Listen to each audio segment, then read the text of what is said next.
Men Rossiyani yana bir marta aytyapman. Anvar aka, tushundim, buni san takrorlashingiz kerak emas. Sizlar faqat yomonlaganlaring uchun men aytyapman. Qarang, Anvar aka, mana Yunusobodga borsangiz, shahidlar maydoni turibdi. Qodiriy cho'lponlarni olib chiqib, paq ertalab otib tashlagan.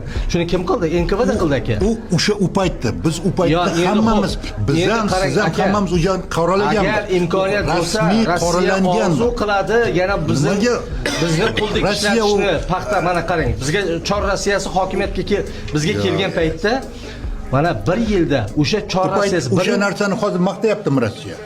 O'sha repressiya yillarini. Yo'q, endi qarangda, biz o'shandan inobatga olib o'zida qancha odam bo'lgan buni?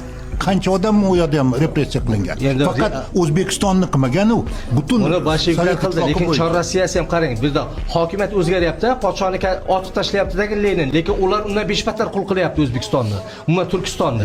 Hokimiyat o'zgaryapti. Mana Putin ham xuddi shunday. Mana rahmat menga eslatganliklaringiz. Men bu narsalarni bilaman, yaxshi bilaman. Anvar aka, sizga bitta savolda, shunday hammasi yaxshi bo'lgan bo'lsa, biz o'z nimaga mustaqil bo'ldik? Nimaga mustaqilligimiz kerakmi? Yaxshi taraf, yomon taraf, hamma narsani